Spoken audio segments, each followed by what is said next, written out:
बिहार में जन अधिकार पार्टी के संरक्षण पप्पू यादव ने इन दिनों पूर्णिया के सीमांचल में हो रही हत्यारों पर बयान देते हुए कहा कि बिहार सरकार लुटेरों को लेकर मैराथन बैठक कर रही है। बिहार में हो रहे पंचायत चुनाव से पहले हत्या का सिलसिला शुरू हो गया है और ये सिलसिला पंचायत चुनाव खत्म होने के बाद भी चलता रहेगा। बिहार सरकार के कार्यकाल में शराब माफिया, बालू माफिया, जमीन माफिया, टेंडर माफिया और बोलबाला है। आपको बता दें कि अब एक नया ड्रग माफिया जुड़ गया है। पप्पू यादव पिछले दिनों हुए पूर्णिमा का सदर थाना क्षेत्र के सोरा नदी में मिले युवक के शव, जिसकी पहचान सौरभ के रूप में हुई थी, वो पूर्णिया सिटी निवासी था और पप्पू यादव सौरभ के घर पहुंचे और उसके माता पिता को अपनी संवेदना जाहिर की।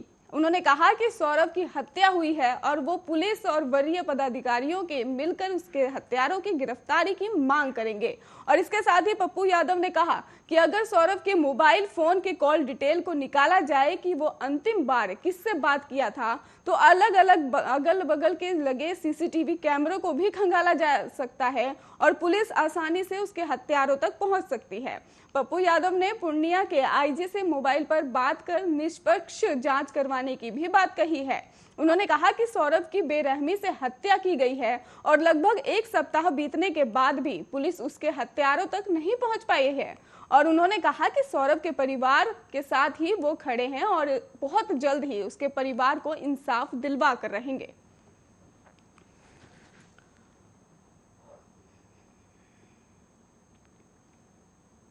कांग्रेस ने शराबबंदी, महंगाई और अन्य मुद्दों को लेकर भी प्रेस कॉन्फ्रेंस की है। इस दौरान नेताओं ने कहा कि आज बिहार में शराबबंदी कानून मजाक बनकर रह गया है। झारखंड कांग्रेस के बड़े दिग्गज नेताओं में भी मौजूदगी वहां पर देखी गई है। आपको बता दें कि नेताओं ने प्रेस से बात करते हुए कहा है कि चाहे बिहार की नीतीश सरकार हो या केंद्र की मोदी सरकार, हर मोर्चे पर दोनों सरकार विफल है। कांग्रेस नेताओं ने कहा कि बिहार में शराबबंदी कानून है और इसके बावजूद हर जगह शराब बिक रही है।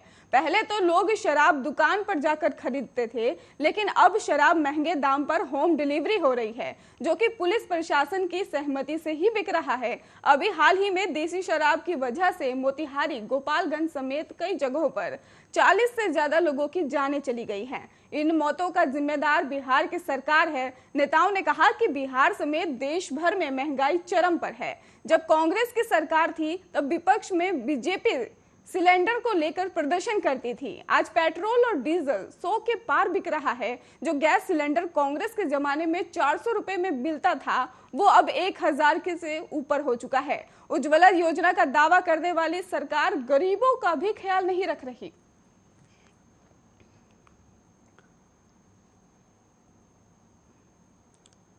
हरनौत थाना क्षेत्र के पोवारी गांव में खेत की आरी को लेकर हुए विवाद में एक किसान की हत्या कर दी गई। इस घटना में किसान पर कुदाल से वार कर उसे मौत के घाट उतार दिया गया।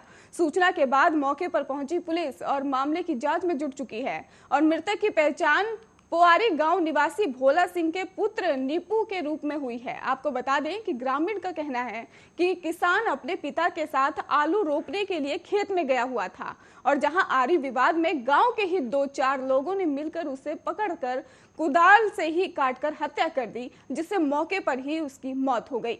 बाद में स्थानीय ग्रामीणों की सूचना पर हरनौत थाना पुलिस मौके पर पहुंची और पुलिस ने शव को कब्जे में लेकर पोस्टमार्टम के लिए बिहार शरीफ सदर अस्पताल में भेज दिया है। और घटना को लेकर पीड़ित के पुत्र सौरभ कुमार ने बताया कि करीब 10 साल से ही इस कार्य को लेकर विवाद होता आ रहा है और हैबिट को लेकर भी उन्होंने कहा है कि उसके पापा और उनके दादा खेत पर आलू रोपा करते थे और तभी आरी का विवाद बढ़ते बढ़ते कहासुनी हो गई और बाद में बढ़ते बढ़ते इस आरोप में मारपीट शुरू हो गई। उन्होंने बताया कि उनके गांव के राजन सिंह और सतीश सिंह अन्य लोगों ने मिलकर उसके पिता की हत्या कर दी है। हालांकि हत्या के बाद आरोपी गांव के ही एक मकान में छुपा हुआ था, जहां पुलिस ने परिजनों की निशानदेही पर ही उसे घर से निकालकर गिरफ्तार कर लिया है। वहीं इस मामले में सदर डीएसपी डॉक्टर सिबली निमामनी ने कहा है कि आरोपी को गिरफ्तार कर लिया गया है। अन्य की गिरफ्तारी के लिए टीम लगी हुई है। आरोपी को जल्द ही गिरफ्तार कर लिया जाएगा।